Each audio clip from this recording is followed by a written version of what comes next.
उत्तर प्रदेश के मुख्यमंत्री योगी आदित्यनाथ ने श्री राम जन्मभूमि मंदिर पहुंचकर दर्शन किए। अयोध्या में रामलला के दरबार में पहुंचे सीएम योगी आदित्यनाथ पूजा अर्चना कर भगवान राम के किए दर्शन, मंदिर के निर्माण कार्य का किया निरीक्षण। मुख्यमंत्री के साथ कैबिनेट मंत्री राकेश सचान, मुख्यमंत्री के प्रधान सलाहकार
समन्वय।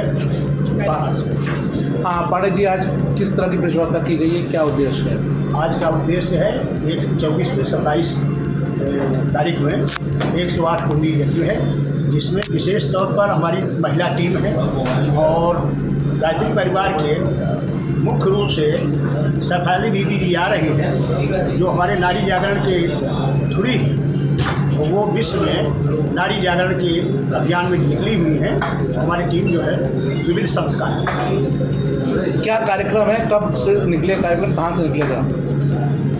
कलश यात्रा 24 तारीख को, 25 तारीख से यज्ञ और संस्कार होंगे, 26 तारीख को बड़ा दीप यज्ञ होगा, सफाली दीदी 27 मिश्रा गायत्री परिवार के सदस्य के रूप में इस कार्यक्रम में समझा है। क्या प्रमुख कार्यक्रम है? ये महत्वपूर्ण कार्यक्रम है 24 से 27 तक का, जिसमें 24 मार्च को रामलीला मैदान भोजूवीर से जो यूपी कॉलेज गेट से जो है भव्य और दिव्य कलश यात्रा का शुभारंभ होगा और 25 तारीख को प्रातःकाल देव पूजन का कार्यक्रम है। 26 तारीख को दीपमाला, जैसा कि आपको बताया गया, हमारे अखिल विश्व गायत्री परिवार के महिला मंडल की जो प्रमुख है विश्व स्तर की शेफाली पांड्या दीदी का शांतिपूर्ण से आगमन होगा और 27 को विदाई का क्रम होगा। उद्देश्य है नारी सशक्तिकरण वर्ष के अंतर्गत कि नारियां, कहते हैं देवियां देश की जाग जाएं, अगर युग स्वयं ही बदलता चला जाएगा तो नारियों को जगाने के लिए, क्योंकि निश्चित रूप से अगर नारियां जग जाए तो 2 कुलों का पूरा उद्धार होता हुआ चला जाता है और साथ ही युवाओं को कहते हैं व्यसन से बचाएं, सृजन में लगाएं, तो व्यसन मुक्त समाज हो। निश्चित रूप से आज समस्या अर्थ की नहीं है, समस्या व्यसनों की है कि व्यक्ति साधक नहीं बन पा रहा है, तो युवा पीढ़ी जो है साधना से जुड़े, भारतीय संस्कृति के मर्म और महत्व को समझे और अपने जीवन को शानदार बनाए। इस उद्देश्य से यह कार्यक्रम नारी सशक्तिकरण वर्ष के अंतर्गत आयोजित है। जनार्दन पांडे इस कार्यक्रम के संयोजक। कार्यक्रम को लेकर क्या कहना चाहेंगे? कार्यक्रम को लेकर के मानव में जीवन के पौधे, धरती पर स्वर का वातावरण, नारी में श्रद्धा संवर्धन के कार्यक्रम के लिए। मेरा नाम गंगाधर उपाध्याय है, मैं वाराणसी का कोऑर्डिनेटर हूँ गायत्री परिवार का। क्या कहना चाहेंगे कार्यक्रम को लेकर? हम काशीवासियों से एक अपील करना चाहते हैं कि वाराणसी में ये जो गायत्री परिवार की तरफ से कार्यक्रम आयोजित हो रहा है गायत्री महायज्ञ का, दिनांक 24 से 27 मार्च जीवन दीप उत्सव आतौड़ा लालपुर में, ये शांतिकुंज परिवार के तत्वावधान में हो रहा है और काशीवासियों से विशेष रूप से निवेदन करूँगा कि आए और इसमें भाग लें। रायसेन जिले के थाना देवरी के तहत सड़क पर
उसे डॉक्टरों ने मृत घोषित कर दिया। घटना की जानकारी मिलते ही एसपी पंकज कुमार पांडे और एएसपी कमलेश खरपुसे घटनास्थल पहुंचे, मौका वारदात का जायजा लिया। सुबह थाना देवरी के करहिया गांव अंतर्गत एक बॉडी जो एक्सीडेंटल प्राथमिक तौर पे लग रही थी जी, तो उसकी सूचना मिली तो थाना देवरी द्वारा तत्काल वहां पहुंचकर बॉडी का निरीक्षण किया गया और हॉस्पिटल ले जाया गया।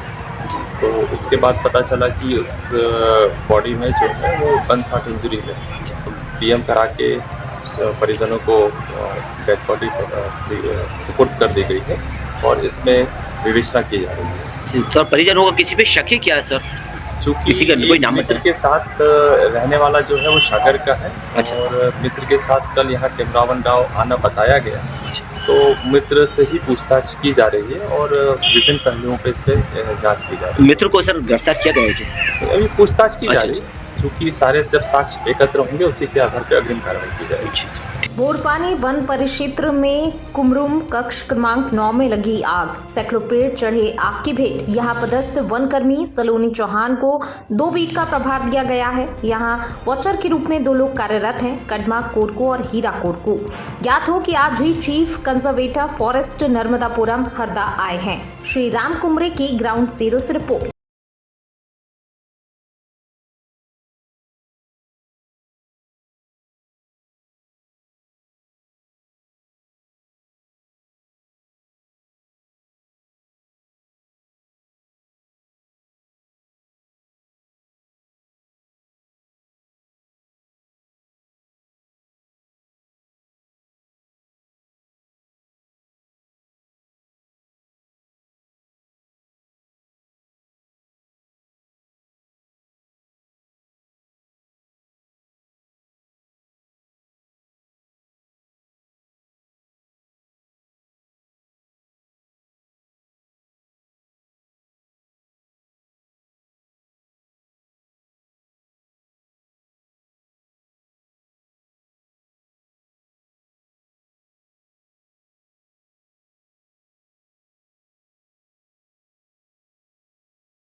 दिनांक 21 मार्च 2025 को थाना मदेगंज क्षेत्र अंतर्गत एक मंदिर के बाहर गौवंश का सिर पाए जाने की सूचना प्राप्त हुई।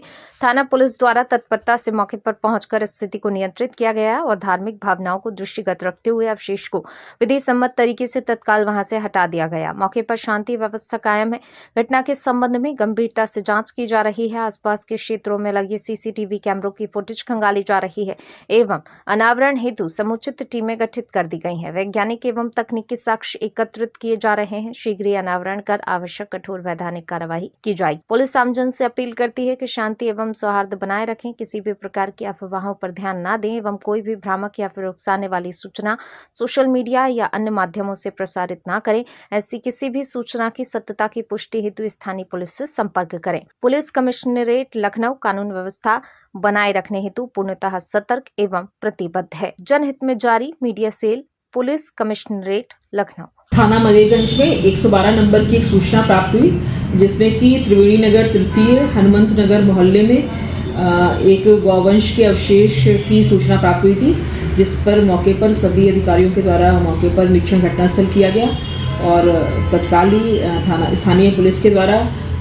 उसको जो अवशेष है उसको हटा करके पोस्टमार्टम हेतु वेटनरी के डॉक्टर से संपर्क किया जा रहा है। मौके पर फील्ड यूनिट के द्वारा निरीक्षण घटनास्थल करने के उपरांत जो महत्वपूर्ण साक्ष्य हैं वो संकलित कर लिए गए हैं। सीसीटीवी फुटेज दिखाए जा रहे हैं। मौके पर शांति व्यवस्था कायम है और शांति व्यवस्था हेतु पीएसी और सिविल पुलिस का डिप्लॉयमेंट किया गया है और घटना के अनावरण हेतु टीम जो है वो लगी हुई है। मौके पर शांति व्यवस्था कायम है। खबर लखनऊ से। ये नई दरें डराने वाली हैं, यानी अब अगर वाहन संभालकर नहीं चलाया तो न सिर्फ जेब पर भारी चोट पड़ेगी बल्कि कुछ दिन सलाखों के पीछे भी गुजारने पड़ सकते हैं। नई दरों के मुताबिक 10 गुना ज्यादा जुर्माना वसूला जाएगा। ये नई दरें इसी साल 1 मार्च से लागू हो चुकी हैं। शराब पीकर गाड़ी चलाने वालों से पहले 1000 से 1500 रुपए जुर्माना लिया जाता था, लेकिन अब 10,000 रुपए जुर्माना या 6 महीने की सजा होगी। अगर रिपीट ऑफेंस है, यानी एक बार शराब पीकर गाड़ी चलाते पकड़े जा चुके हैं और दोबारा फिर वही हरकत करते हैं तो 15,000 रुपए तक का जुर्माना या 2 साल की कैद भुगतनी पड़ सकती है। बिना हेलमेट दोपहिया वाहन चलाने में पहले 100 रुपए जुर्माना था, अब 1,000 रुपए और 3 महीने तक ड्राइविंग लाइसेंस के सस्पेंड करने का भी प्रावधान है। बिना सीट बेल्ट के वाहन चलाने पर पहले 100 रुपए जुर्माना था, अब 1,000 रुपए देने होंगे।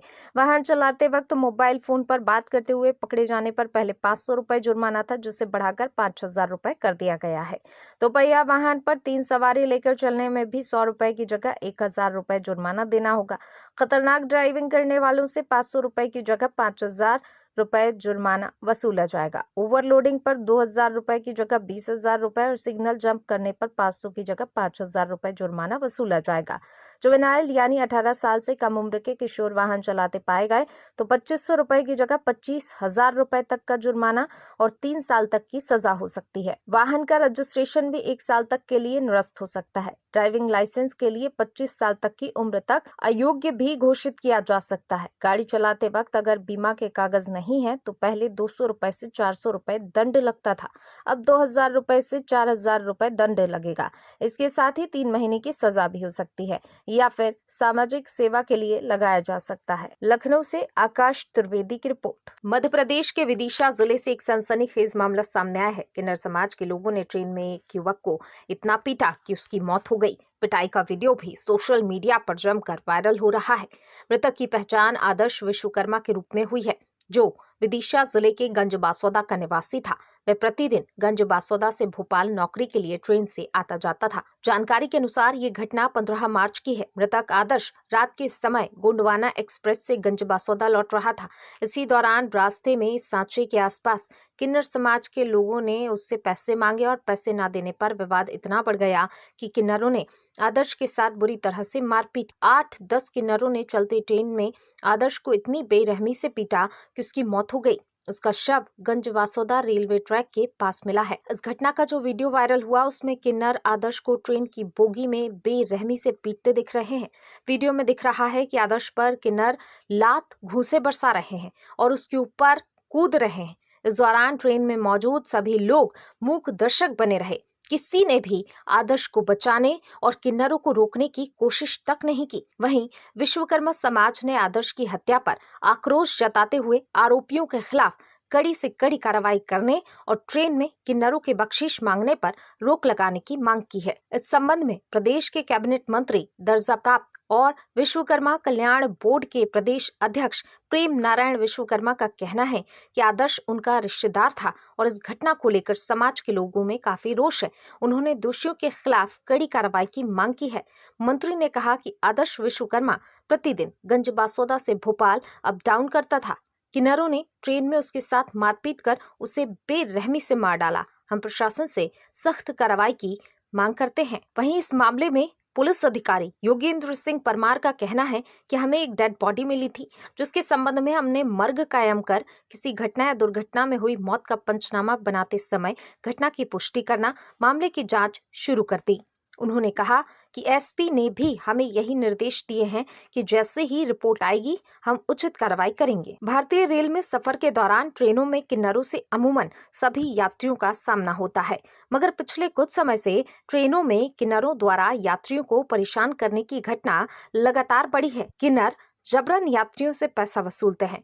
पैसा न देने पर वे अश्लीलता पर उतर आते हैं। किन्नर इस बात की भी परवाह नहीं करते कि सामने वाला व्यक्ति अपने परिवार के साथ यात्रा कर रहा है।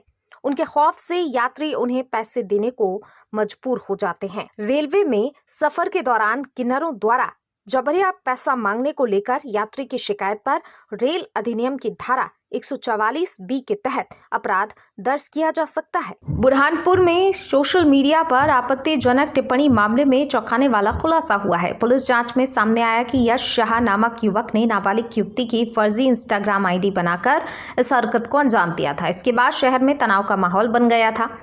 यश शाह ने बदले की भावना से रची थी साजिश। मामले की जांच में पता चला कि यश शाह और एक नाबालिग युवक के बीच विवाद हुआ था। इसी के चलते यश शाह ने बदला लेने के लिए नाबालिग युवक के नाम से फर्जी इंस्टाग्राम आईडी बनाई। फिर उसने हैदराबाद में अपनी बहन के घर से उस आईडी का इस्तेमाल कर एक विशेष वर्ग के लोगों को फॉलो किया और आपत्तिजनक टिप्पणियां की। जैसे ये मामला सामने आया, बुरहानपुर पुलिस ने तत्काल एक्शन लेते हुए साइबर सेल की मदद से आरोपी यश शाह को हैदराबाद से गिरफ्तार कर बुरहानपुर लाया। पुलिस अधीक्षक देवेंद्र पाटीदार ने बताया कि आरोपी के खिलाफ सख्त कार्रवाई की जा रही है। अब नाबालिग युवक ही इस मामले में फरियादी बन गया है। पुलिस ने उसकी शिकायत पर 4 नामजद आरोपियों और 200 से अधिक अज्ञात लोगों के खिलाफ केस दर्ज कर लिया है। मामला हुआ था सोशल मीडिया पर आपत्तिजनक टिप्पणी वाला, उस मामले में क्या नया मोड़ आया है? क्योंकि 2 दिन पहले एक आपत्तिजनक पोस्ट के लेके 18 तारीख के रात में तनाव का माहौल जो क्रिएट हुआ था रात के वक्त में, उसमें पुलिस ने तब तत्काल प्रकरण पंजीबद्ध कर लिया था और एक नामजद व्यक्ति देवेश जो था उसको कस्टडी में भी लिया था और इन्वेस्टिगेशन भी बहुत तीव्र गति से उसमें साइबर के थ्रू कर रहे थे। जब साइबर में हम पूरी चीज़ों को पूरी टीम ने लगातार इन्वेस्टिगेशन किया है तो उसमें जो उस घटना को कारित करने वाला जो आपत्तिजनक पोस्ट जिसने की थी वो अन्य व्यक्ति निकला। वो यश शाह नामक लड़का था, उसके द्वारा वो पोस्ट की गई थी। वह देवेश से उसका 8-10 दिन पहले विवाद हुआ था और वो देवेश को फंसाने के लिए उसने एक फ़ेक आईडी इंस्टाग्राम पे क्रिएट की थी और उस फेक आईडी के माध्यम से उसने कुछ वर्ग विशेष के लड़कों को रिक्वेस्ट भेजी थी और रिक्वेस्ट के बाद में उसने उस रिक्वेस्ट के आधार पे उसमें कुछ आपत्तिजनक पोस्ट किए थे। उस आपत्तिजनक पोस्ट में उसने उसका जब किया तो उसने देवेश के 2 नंबर उसके अंदर पोस्ट करके अपने आप को देवेश बताने का प्रयास किया। नंबरों में चूँकि आइडेंटिटी अननोन थी, उसके आधार पर संबंधित कुछ लोगों ने उसको पुलिस को डायरेक्ट सूचना देने के बजाय कानून अपने हाथ में लिया और कुछ लड़के मिल के उसके जहाँ पर बैठा था मोबाइल के माध्यम से जानकारी लेके उसके साथ में मारपीट वगैरह की, माहौल ख़राब किया। तो यश को तो हम लोगों ने अरेस्ट कर ही लिया है क्योंकि यश के द्वारा आपत्तिजनक की थी, वो गिरफ्तार हो चुका है। किंतु जिन लोगों ने कानून अपने हाथ में लिया है, ऐसे 4 लोग जो थे उनको खिलाफ भी हम लोगों ने प्रकरण किया और कुछ लोगों ने अशांति उत्पन्न करके जो अनावश्यक दबाव बना के नारेबाजी की, ऐसे अज्ञात 100-200 लोगों के खिलाफ भी हम लोगों ने प्रकरण पंजीबद्ध किया और उसमें लगातार इन्वेस्टिगेशन करके जो एक्चुअल में चिन्हित हैं, जो गड़बड़ कर रहे हैं, उनके खिलाफ हम वैधानिक कार्रवाई करेंगे। सर यश को कहाँ से गिरफ्तार किया सर, ये कहाँ चले क्योंकि यश यहाँ पर घटना करने के बाद में उसने चूँकि पोस्ट किया था, यहाँ से वो हैदराबाद चला जा चुका था अपने जीजा के वहाँ पर, और वहाँ से उसने इस तरह के आपत्तिजनक पोस्ट की। वो जानकारी भी ले रहा था कि किस तरह की घटना हुई है। तो चूँकि साइबर की टीम, हमारी पुलिस की सारी टीम लगातार लगी उसमें, और एक्चुअल जो था पूरा मिनट टू मिनट सारी जानकारी लेके हमने सही जो अपराधी था यश शाह, उसको गिरफ्तार करके चुके हैं, और जो देवेश निर्दोष था उसके साथ जो घटना घटित हुई है उसमें भी हम लोगों ने कार्रवाई की है। जावर नगर परिषद जावर में अचानक से आए अतिक्रमण से नगर में रोष व्याप्त है। पूर्व नपाध्यक्ष शैलेश कुमार वैद्य ने सख्त लहजे में कहा कि नगर परिषद जावर द्वारा बगैर लिखित सूचना के व्यापारियों की गुमटियों को जेसीबी से तहस नहस कर दिया गया। व्यापारियों की दुकान के आगे लगे टीन शेड को बुरी तरह से तोड़ा गया, बगैर लिखित सूचना दिए, जो कि गैर संवैधानिक तरीका है। ये कार्रवाई किसी भी तरीके से प्रशासनिक हो ही नहीं सकती। ये एक तरह से सीधी गुंडागर्दी है। छोटे छोटे गरीब व्यापारी की गुमटियों को जेसीबी से इस तरह से तहस नहस किया जाना, ये गुंडागर्दी है और पूरी तरह से अमानवीय करतूत है। उन दुकानों को तोड़ा गया जो मुख्य सड़क से काफी दूर थी। प्रशासन की अचानक की गई इस अमानवीय कार्रवाई से नगर के संपूर्ण व्यापारियों में गुस्सा एवं क्रोध है। पूर्व नपाध्यक्ष शैलेश वैद्य ने प्रशासनिक अधिकारियों से बात की। प्रशासनिक अधिकारी इस बात को मान भी गए थे कि व्यापारियों को समय दिया जाए और मौके से चले गए थे, लेकिन अचानक आनन फानन में वापस आकर गरीब व्यापारियों को इतना भारी नुकसान पहुंचाया गया, ये पूरी तरह से असंवैधानिक है। जल्दी इस संबंध में हम माननीय जिलाधीश महोदय से भी चर्चा करेंगे एवं जरूरत पड़ी तो न्यायालय की शरण में भी जाएंगे। जिन लोगों की गुमटियां तोड़ दी गई हैं उन्हें मुआवजा दिलाया जाए।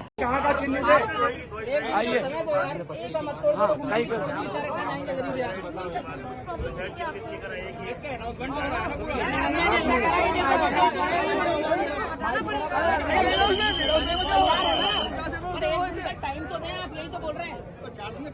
तो कहा चिन्हित बगैर चिन्हित का हमको क्या पता कि हमारा आप हमें एक दिन हमको मालूम है। नमस्कार, प्रणाम। आज ये वीडियो बहुत ही भारी मन से बना रहा हूँ, बहुत दुखी मन से बना रहा हूँ। धन्यवाद देना चाहता हूँ जावर नगर के जानदार शानदार नेताओं को, जिन्होंने आज जावर की जनता को, जावर के व्यापारियों को जो नुकसान पहुँचाया है, उसके लिए उनका बहुत बहुत धन्यवाद। आज आश्चर्य की बात थी कि जनता पर जब विपदा आई, जनता पर जब दिक्कत आई, एक भी नेता सड़क पर मौजूद नहीं था। बहुत आश्चर्य हुआ आज ये जानकर, देख करके, किन उम्मीदों से हम लोगों को चुनाव जिताते हैं, उन्हें आगे बढ़ाते हैं। आज मन बहुत दुखी हुआ है देख करके। शाबाशी देना चाहता हूं जावर नगर के उन दमदार नेताओं को, जिन्होंने गरीबों को ये भारी नुकसान पहुंचाया पर्दे के पीछे रह करके। मैं गलती अधिकारियों की नहीं मानता। अधिकारी आज रहेगा कल चला जाएगा, उसको तनख्वाह लेना है, आज रहेगा कल चला जाएगा, गलती उसकी नहीं है। ऐसा अचानक क्या हो गया, बगैर नोटिस के, बगैर उनको टाइम दिए अचानक से जेसीबी चला दी गई। छोटे छोटे जो रोज कमाने वाले लोग हैं, उनकी गुमटियां तोड़ दी गई, उनका सामान तोड़ दिया गया। हो सकता है खुशी मिली होगी कुछ लोगों को, लेकिन याद रखो दोस्त, गरीबों की बद्दुआ बहुत बुरी होती है। एक दिन इसका खामियाजा आपको भुगतना पड़ेगा। बहुत दुख हुआ आज, किस तरह से जेसीबी से उनके सामान को तोड़ दिया गया, उनको ना मौका दिया गया। धन्य हैं आप सभी लोग, हमारे यहाँ के दमदार नेता। आपकी खुशी के लिए आज आपने गरीबों की छोटी छोटी दुकानों पर जेसीबी चलवाई। और जेसीबी किसकी थी? जेसीबी उसी ठेकेदार की थी जो ठेकेदार जावर नगर में दोनों साइड नाली बनाने का काम कर रहा है।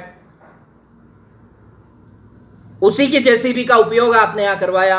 आज गरीबों को भी आपने नुकसान पहुंचा दिया। मेरे प्यारे जावर के नेताओं, याद रखो, जिस दिन वक्त आएगा उस दिन जनता जरूर जवाब देगी आप लोगों को। एक दिन आपको जनता की अदालत में खड़ा रहना पड़ेगा। और याद रखना, जब अच्छों का वक्त नहीं रहा है, इंदिरा गांधी जी जिनकी पूरे देश में सीटें थी, पूरे देश में सांसद थे, आज उनका झंडा उठाने वाला कोई नहीं है। ऐसे बड़े बड़े राजा बादशाह रहे, आज जिनका नाम लेने वाला कोई नहीं बचा है। सिर्फ नाम उन्हीं का लिया जाता है जिन्होंने वास्तव में अच्छे काम किए हैं। खैर, आज बहुत खुश होंगे आप लोग, इसलिए पुनः बधाई आपको। जो गरीबों का आपने नुकसान किया, आज उनके छोटे छोटे बच्चों की जो बद्दुआएं आप ले रहे हैं, उसके लिए आपका बहुत बहुत धन्यवाद और खुशियां मनाइए आज। लेकिन याद रखिए दोस्त, वक्त एक दिन बदलेगा। धन्यवाद, नमस्कार, जय हिंद। मैं आपका बेटा, आपका भाई, आपका सेवक शैलेश कुमार वैद्य। Thank you, thank you, thank you.